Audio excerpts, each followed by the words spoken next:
sala de aula é que se muda uma nação. Na sala de aula não há idade nem cor. Por isso aceite e respeite o meu professor. Olá, boa tarde! Estamos chegando para mais um programa TV Sintese. Hoje nós vamos conversar com o Dr. Hildon Rodrigues para atualizarmos nossas informações sobre a reforma da Previdência. Vamos conversar também com a presidenta do Sintese, Ivonete Cruz, sobre a repercussão da greve geral do último dia 5 de dezembro e como vão ser os próximos movimentos dos sindicatos para a próxima semana. Como sempre diz Ivonete, a luta continua. Fique com a gente, a TV Sintese está no ar.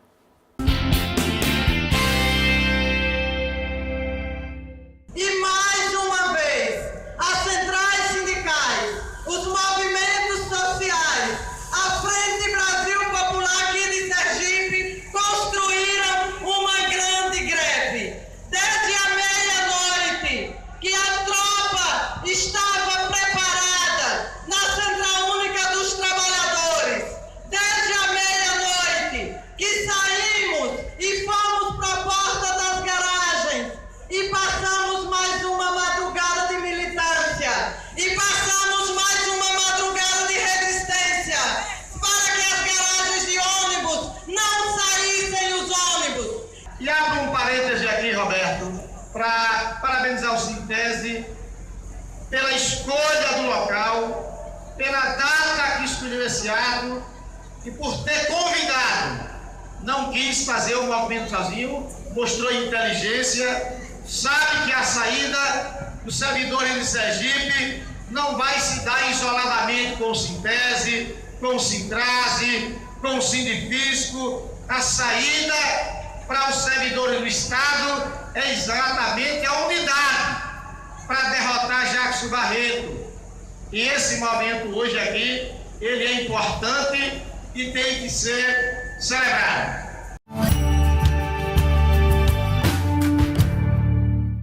Essas imagens que vocês acabaram de ver são do ato promovido pelas centrais sindicais na última terça-feira. E para falar com a gente sobre a repercussão da greve geral ocorrida em Sergipe e como vão ser os próximos movimentos dos sindicatos para a próxima semana, vamos conversar com a nossa presidenta, Ivonete Cruz. Tudo bem, presidenta? Tudo bom. Bom, no programa passado a senhora lançou aqui com a gente, o convite e também nas suas redes sociais para que os sergipanos participassem da greve geral. Agora, conte para nós como é que foi esse dia.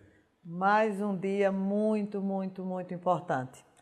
O dia 5 de dezembro, eu não tenho dúvida que vai para a história, entra na história como mais um dia de resistência dos trabalhadores aqui em Sergipe.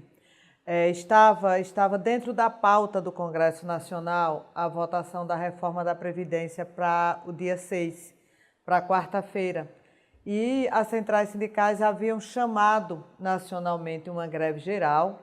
O governo federal adiou a votação da semana passada e as centrais sindicais aqui em Sergipe tomaram uma decisão extremamente acertada, que foi a decisão de manter o dia 5, mesmo com a discussão nacional de suspensão do movimento grevista, mas aqui em Sergipe todas as centrais sindicais, movimentos sociais que compõem a Frente Brasil Popular de Sergipe decidiram vamos construir o dia 5 como um dia de greve geral. E a cidade parou. E foi muito bom, foi muito bom. Mais uma vez nós vivemos a tarefa de fechar o comércio, de construir uma greve geral que passa por garantir que os trabalhadores não vá trabalhar no dia que é greve geral, e a gente sabe de como os empresários e como o trabalhador do comércio, da empresa privada, ele fica pressionado pelo medo de perder o emprego. Então a nossa tarefa é dizer, nós vamos parar o país, nós vamos parar Sergipe porque é greve geral.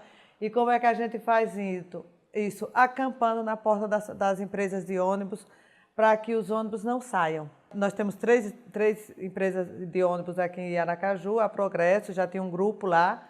E nós nos dividimos entre a Atalaia, que fica no Santos Dumont, e a Modelo no bairro Industrial. acampamos na porta das empresas de ônibus por volta de 1 da madrugada e saímos de lá quase meio-dia.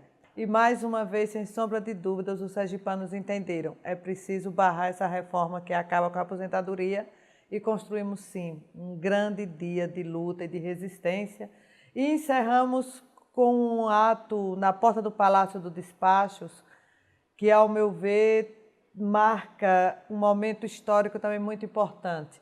O Palácio do Despacho, aqui em Sergipe, ali na Adélia Franco, próximo ao Terminal do Dia, é o centro do poder, é onde está o poder executivo, é onde o governo despacha, é dali que são emitidas todas as ordens políticas do Estado de Sergipe, e foi para lá que nós fomos. Foi para a porta do Palácio dos Despachos, que mostra as imagens, no final da tarde da terça-feira, para mais uma vez reiterar os trabalhadores de todos os sindicatos, do serviço público, do serviço privado, dos movimentos sociais do campo, MST, estavam lá acampados na porta do Palácio do Despacho para dizer que não vamos aceitar a reforma da Previdência, mas também para mais uma vez levar para o governo do Estado a nossa pauta. Bom, eu anotei aqui, Abraham Lincoln dizia, pecar pelo silêncio, quando se deveria protestar, transforma homens e mulheres em covardes. Você acha que trabalhadores estão realmente conscientizando e que fazem parte da mesma classe consecutivamente se unindo e protestando mais? E eu não tenho dúvida que a gente se caminha para isso.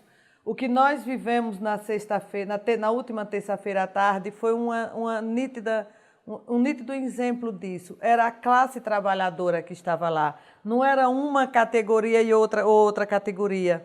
Porque a gente, ao longo da nossa história, nós temos isso. É uma greve dos professores, é uma greve de um segmento, é uma greve de outro segmento. E o que a gente teve foi os trabalhadores, todas as categorias. A gente não se identificava naquele momento, e para mim isso é muito importante, eu não me identificava ali como professora, mas eu ali era uma trabalhadora. Ali eu estava na condição de classe trabalhadora.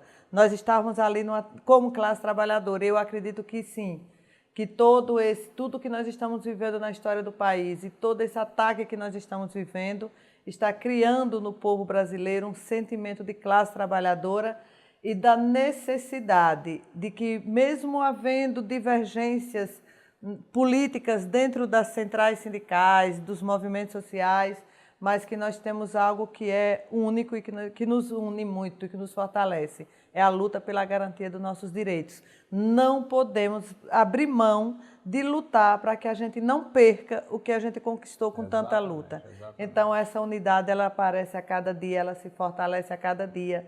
E, para mim, esse é o grande desafio que está posto. Cada vez mais, nos entendermos como trabalhadores. Somos trabalhadores, seja de que ramo, de que categoria for. Bom, e os protestos vão continuar. Como é que o movimento sindical está se organizando para a próxima semana? Com certeza, as centrais sindicais, a Frente Brasil Popular vai estar se organizando e caso na próxima semana, que há um debate de que a reforma pode começar a ser votada em primeiro turno no dia 12, agora na próxima terça-feira. Caso isso se construa para que na próxima semana a gente possa vir ter a votação no Congresso, com certeza as centrais vão chamar o povo para a rua. As centrais sindicais vão chamar os trabalhadores para ocupar as ruas, para fazer protesto, para fazer enfrentamento. Então, se tiver votação, vai ter embate nas ruas, vai ter protesto e vai ter luta. Enfim, sempre. A luta continua. A luta continua. Presidenta, muito obrigado por sua presença e volte sempre. Com certeza estarei aqui sempre que for convidada. Obrigado.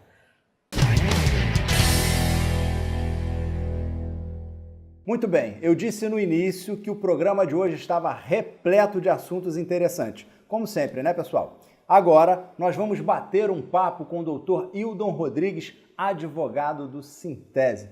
Boa tarde, doutor Hildon. Boa tarde, tudo ótimo. Bom, estamos lhe convidando mais uma vez para tratar do assunto da Previdência. Tivemos algumas mudanças, mas estão longe de afastar aí o grande pacote de maldade que eles estão preparando para a gente. Quais foram essas mudanças? Bom, o governo do Michel Temer, o governo legítimo do Michel Temer, ele tende a mostrar ao trabalhador que a reforma previdenciária que está por vir, ou que ele quer que esteja por vir, tem uma forma de melhoria da aposentadoria desses trabalhadores. E aí, o relator dessa proposta, ele veio trazer algumas novidades, que essas novidades, segundo eles, é melhor para o trabalhador. Em que sentido?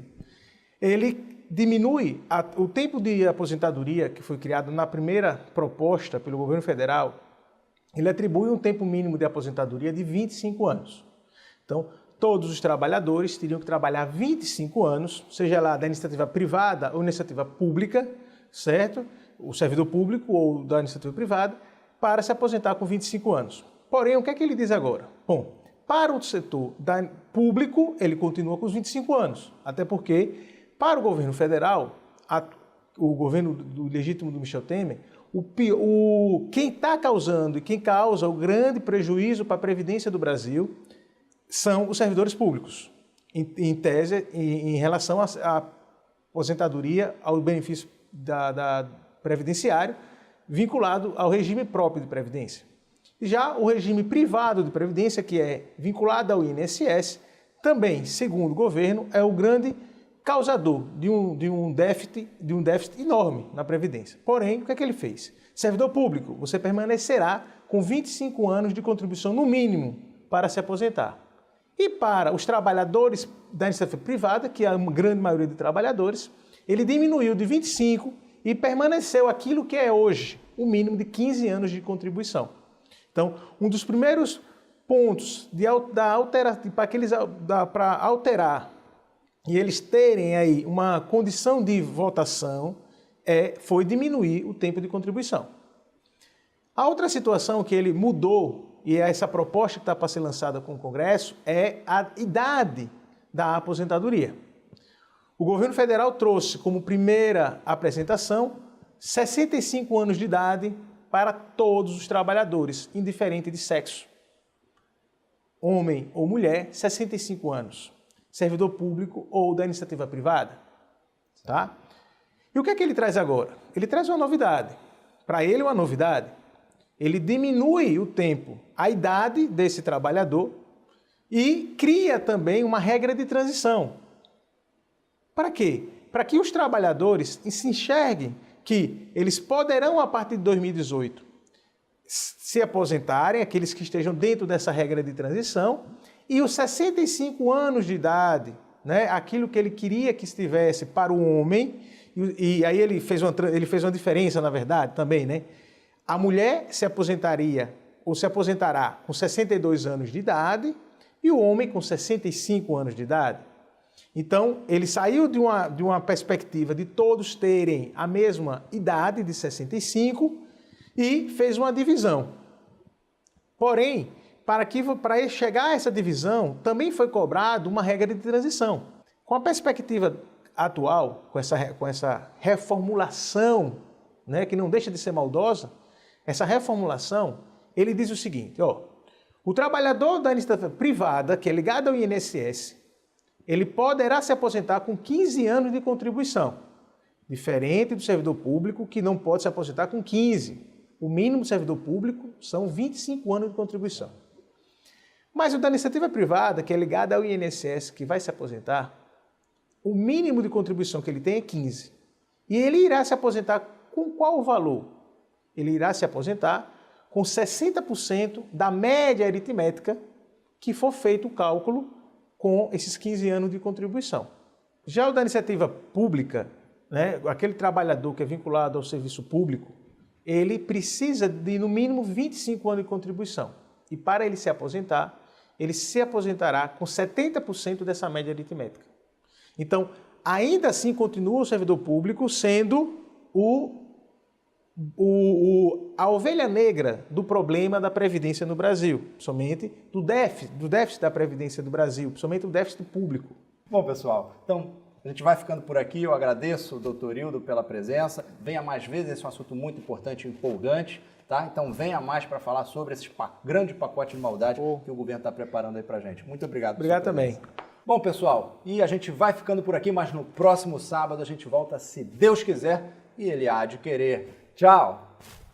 Na sala de aula é que se forma um cidadão. Na sala de aula é que se muda uma nação. Na sala de